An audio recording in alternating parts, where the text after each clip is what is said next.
Imagine a soldier the size of an insect. Marvel's smallest hero yet had its movie debut last Friday, July 17th, which I was very excited to see. But before I go any further, I just want to let you know that this review will contain some spoilers. So if you haven't seen the movie and if you don't like spoilers, please click away right now. I didn't know what to expect going into it, especially since this movie had some issues with production, specifically its original director and screenwriter, Edgar Wright. He left the project about a year before this movie's release, after he had been working on the movie for several years previously.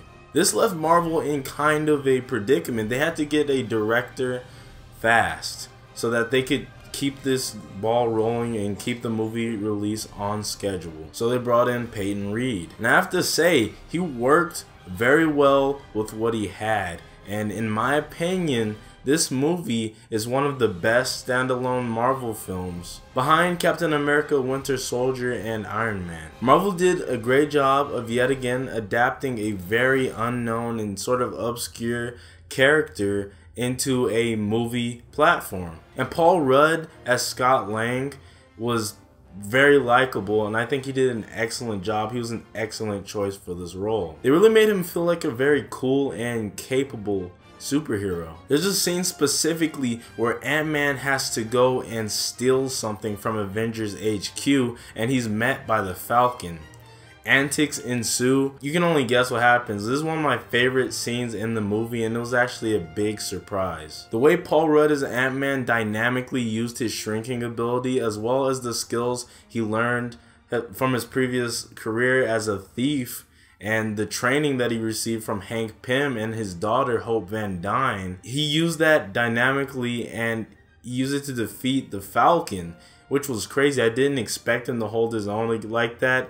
And you know, they had to use the Falcon because they couldn't have Ant-Man beating Iron Man or something like that. I also really enjoyed the scenes where Scott Lang was really just trying to figure out what this suit was and figure out its abilities. Those scenes were really cool. All of the performances were solid, especially Michael Douglas as Hank Pym. You could tell he really took this role seriously, and he really delved into this character. He invested in it. I've already spoken about how I love Paul Rudd, but the villain, Yellow Jacket, also known as Darren Cross, portrayed by Corey Stoll, his performance was solid. It was good. He did a good job at portraying this character, but the weakness, of course, was the character itself. It suffered from the same syndrome that most of the other Marvel villains experience, where he himself was evil and he really sold a lot of the aspects of the movie. His motivation and his development was very cliche and kind of flat, if you will. But it was still an enjoyable performance, and it is no way a deal breaker when it comes to seeing this film. Michael Pena as Luis was fantastic. At first, when I saw his character come on screen, I was like, oh no, it's going to be one of these annoying comic relief characters. But when he started talking for a while, everything that was coming out of his mouth was gold. Like, he was printing gold, or he was creating gold with his words, because it was so hilarious. Like, I thought this movie was funny. It was really funny. And going beyond Michael Pena's own brand of humor, there was a lot of physical humor in this film, and that stuff was hilarious. I was cracking up. This film rivals, it might even be funnier than Guardians of the Galaxy. Like, this movie could be marketed as a comedy. That's how funny this movie was. T.I.'s character, as well as Kurt in the movie, were also very enjoyable. They did a good job playing those types of characters. Their dynamic with Michael Pena's character, Luis, and Paul Rudd's character, Scott Lang, was very enjoyable. It was really fun. All the characters in this movie served a purpose in pushing the overall plot of the film. There was really no wasted space or no characters they focused on that that were useless in this film. Another thing that this movie does a very good job of is it explains and answers questions very well. Questions like, well, why don't we just call the Avengers? They answer it by saying basically that the Avengers just can't do everything. Sometimes you need a small hero to do a small job. They also go into why Hank Pym's daughter just doesn't do it. It's just one line that really sells it for me. I don't want to spoil that specifically, but it was really well written. Not everything was perfect in this movie, however, especially towards the beginning. There were some pacing and tone issues, like it switched tones and wasn't good control of that in the first act, but second act it becomes more consistent, and that's where you can really see where the problems really started to occur, where Edgar Wright was sort of clashing with Marvel. They wanted to have these Marvel references in the film, which is perfectly understandable, and I do love those.